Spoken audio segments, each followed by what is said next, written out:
बिस्मिल्लाहिर्रहमानिर्रहीम। My name is सजावल खान और आप देख रहे हैं Khan academy of biology. Dear students, आज हमारा टॉपिक मेंस्ट्रुअल साइकिल, जिसे फीमेल रिप्रोडक्टिव साइकिल भी कहते हैं। ये असल में एक साइक्लिक एक्टिविटी है जो फीमेल की बॉडी के अंदर हर 28 डेज के बाद चलती रहती है, ताकि फीमेल की बॉडी के अंदर एग की प्रोडक्शन करवाई जा सके। अगर तो फीमेल अनमैरिड होगी तो ये साइक्लिक एक्टिविटी ऐसे ही हर 28 डेज के बाद इसकी बॉडी के अंदर चलती जाएगी। अगर मैरिड होगी तो ये साइक्लिक एक्टिविटी तब तक चलेगी जब तक इसकी बॉडी के अंदर एग की फर्टिलाइजेशन नहीं हो जाती। हमने इसके अंदर दो टर्मिनोलॉजीज को देखना है। फर्स्ट हमारे पास टर्म मेनार्के, उसके बाद सेकंड टर्मिनोलॉजी है मेनोपाज। मीनार के फर्स्ट मेंस्ट्रुअल साइकिल को कहते हैं, जो फीमेल की बॉडी के अंदर अमूमन 13 इयर्स ऑफ एज के अंदर आती है।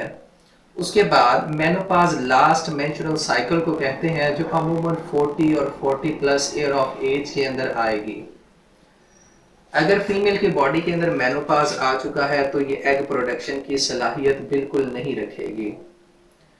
मेंस्ट्रुअल साइकिल की दो फेजेस को हमने डिस्कस करना है। इनमें एक फेज हमारे पास यूट्राइन फेज, उसके बाद सेकंड फेज को हम ओवरियन फेज कहते हैं। यूट्राइन फेज के अंदर यूट्रस खुद को प्रिपेयर करती है, खुद को तैयार करती है ताकि वहां पर एम्ब्रियो को इम्प्लांट किया जा सके।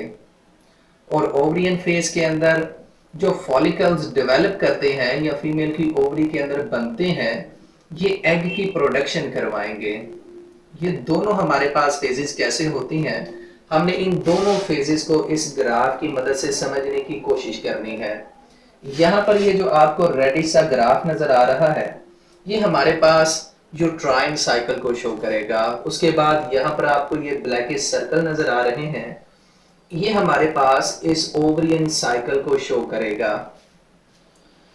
तो हमने पहले ही डिस्कस कर लिया है कि हमारे पास जो मेंस्ट्रुअल साइकिल है ये 28 डेज के ऊपर मुश्तमिल होता है। तो हमने इन 28 डेज को यहाँ पर ऐसे मैनेज करना है कि हमारे पास 1 से 7 डेज यहाँ पर, उसके बाद 7 से 14, 14 से 21 और 21 से 28। इनमें तीन फेजेस होती हैं, जिसमें फर्स्ट फेज हमारे पास 1 से 7 डे के ऊपर मुश्तमिल होती है, जिसे हम मेंस्ट्रुएशन कहते हैं। उसके बाद सेकंड हमारे पास 7 से 14, जिसे हम प्रोलिफरेटिंग फेज कहते हैं। अब इसे क्यों कहते हैं ये हम अभी डिस्कस करते हैं। उसके बाद 14 से 28 डेज के दरमियान जो फेज चलती है, इसे हम सेक्रेटरी फेज कहते हैं। असल में हमारे पास जो फर्स्ट फेज है, जिसे 1 to 7 डेज के दरमियान हम रखते हैं, पहले 5 दिन के अंदर फीमेल की बॉडी के अंदर मेंस्ट्रुएशन होती है। असल में मेंस्ट्रुएशन क्या चीज़ है, फीमेल की बॉडी से ब्लड का रिलीज होना मेंस्ट्रुएशन कहलाता है। आपने याद रखना है, मेंस्ट्रुएशन इस मेंस्ट्रुअल साइकिल का स्टार्ट है, ये एंड नहीं है। उसके बाद हमारे पास 7 से जो नेक्स्ट चलती है 14 डेज तक, इसे प्रोलिफरेटिंग फेज कहते हैं।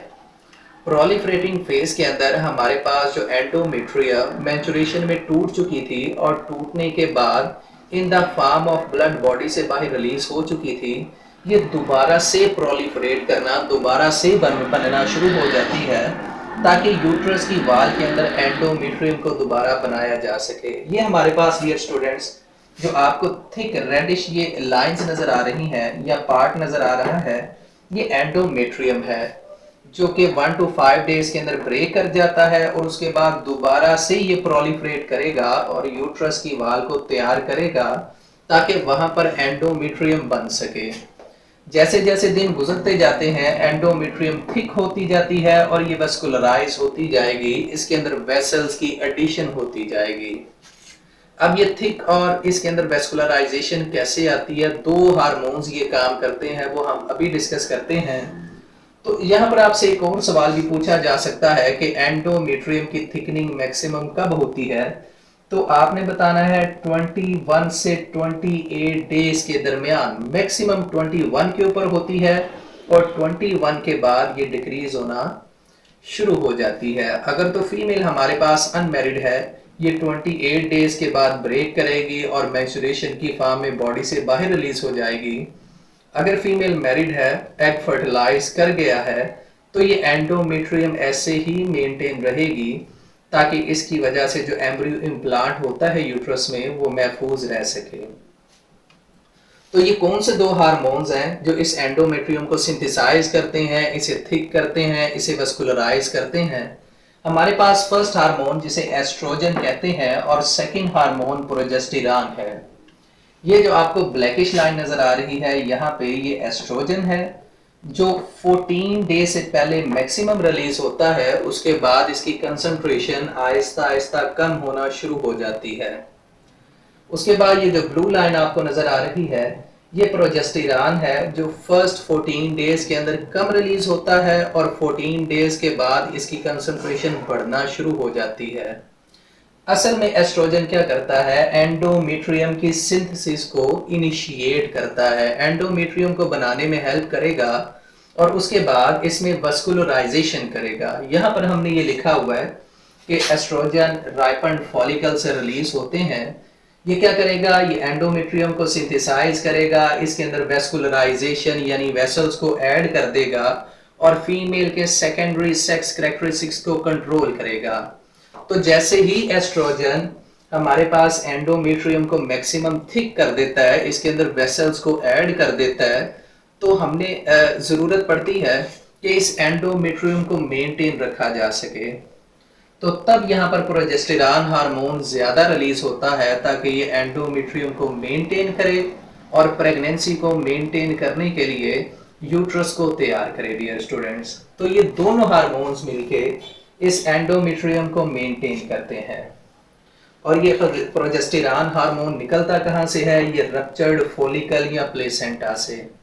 इसके फंक्शन हमने यहाँ पर लिखे हुए हैं, ये देखें, प्रोजेस्टेरॉन रप्चर्ड फॉलिकल से निकलेगा, प्लेसेंटा से निकलेगा, प्रेगनेंसी को मेंटेन करेगा और एंडोमेट्रियम जो बन रही थी उसे कंप्लीट करेगा। तो ये हमारे पास यूट्राइन साइकिल था जिसमें एंडोमेट्रियम सिंथेसाइज होती है।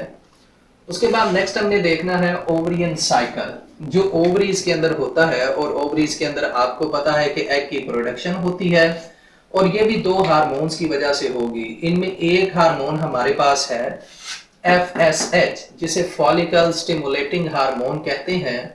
उसके बाद दूसरा हार्मोन है ल्यूटेनाइजिंग हार्मोन। जब फॉलिकल स्टिमुलेटिंग हार्मोन रिलीज होता है तो ये फॉलिकल की डेवलपमेंट करवाता है।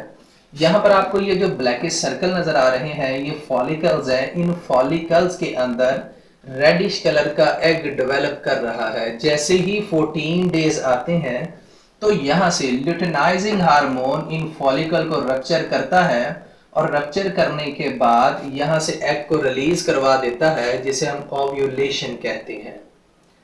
यानी फॉलिकल से एग का बाहर आना ओव्यूलेशन कहलाएगा। जैसे ही फॉलिकल रप्चर होगा हमारे पास यही फॉलिकल कार्पस ल्यूशियम कहलाएगा। ये से कार्पस ल्यूटियम भी पढ़ते हैं।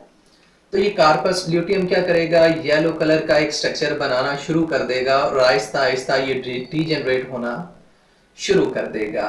यहाँ पर आप देख सकते हैं ये हमारे पास कार्पस ल्यूटियम है, ये डीजेनरेट करता है और आहिस्ता आहिस्ता श्रिंक करने के बाद ये मजीद डीजेनरेट करना शुरू कर देगा।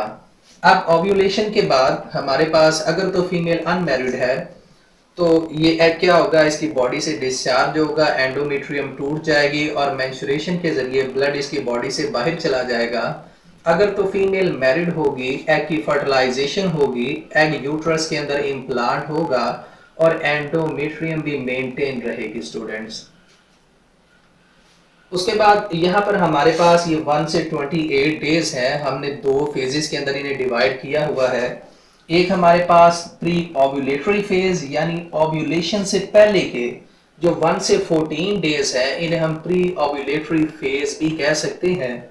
उसके बाद जो 14 से 28 डेज के पास हमारे पास फेज चलती है, इसे हम पोस्ट ओव्यूलेटरी फेज भी कहते हैं। तो ये भी आप याद रखिएगा। ये हमने सारा डिस्कस किया है कि किस तरह एंडोमेट्रियम बनती है, किस तरह हमारे पास फॉलिकल डेवलप होते हैं, किन हार्मोन्स के जरिए होते हैं, और एग अगर फर्टिलाइज होता है तो फिर एंडोमेट्रियम के साथ क्या होगा, अगर फर्टिलाइज नहीं होता तो फिर एंडोमेट्रियम के साथ क्या होगा। ये सारे हार्मोन्स एक दूसरे के साथ भी इंटरेक्ट करते हैं। ये सारे कोऑर्डिनेशन के साथ चलते हैं। तो इनका इंट्रैक्शन हमने यहाँ पर लिखा हुआ है। हमारे पास first follicle stimulating hormone oestrogen hormone को रिलीज करता है। जैसे ही एस्ट्रोजन हार्मोन बनता है, ये फॉलिकल स्टिमुलेटिंग हार्मोन की सेक्रीशन को इनहिबिट कर देता है। उसके बाद एस्ट्रोजन हार्मोन जैसे जैसे बढ़ता जाता है, एस्ट्रोजन हार्मोन के बढ़ने से मुराद है एंडोमेट्रियम थिक होती जाती है, वैसे वैसे क्या होता है, ल्यूटिनाइजिंग हार्मोन भी इंक्रीज होना शुरू हो जाता है ताकि फॉलिकल को रप्चर करवाया जा सके। जैसे ही ल्यूटिनाइजिंग हार्मोन डिक्रीज होगा, वैसे ही हमारे पास प्रोजेस्टेरॉन का लेवल बढ़ता जाएगा। असल में ल्यूटिनाइजिंग हार्मोन तब कम होता है जब ओव्यूलेशन हो चुकी होती है, तब हमारे पास मजीद फॉलिकल को रप्चर करवाने की ज़रूरत नहीं होती, सिर्फ उस एंडोमेट्रियम को मेंटेन करने की ज़रूरत होती है जो यूट्रस की वाल के साथ है, ताकि जो एग रिलीज हो चुका है वो आके यूट्रस की वाल के साथ अटैच हो और वहां पर डेवलप कर सके। और यूट्रस की वाल को तब कौन मेंटेन करेगा? ये प्रोजेस्टेरॉन हार्मोन। तो डियर स्टूडेंट्स, ये हमारा टॉपिक था मेंस्ट्रुअल साइकिल, जिसे हम फीमेल रिप्रोडक्टिव साइकिल भी कहते हैं।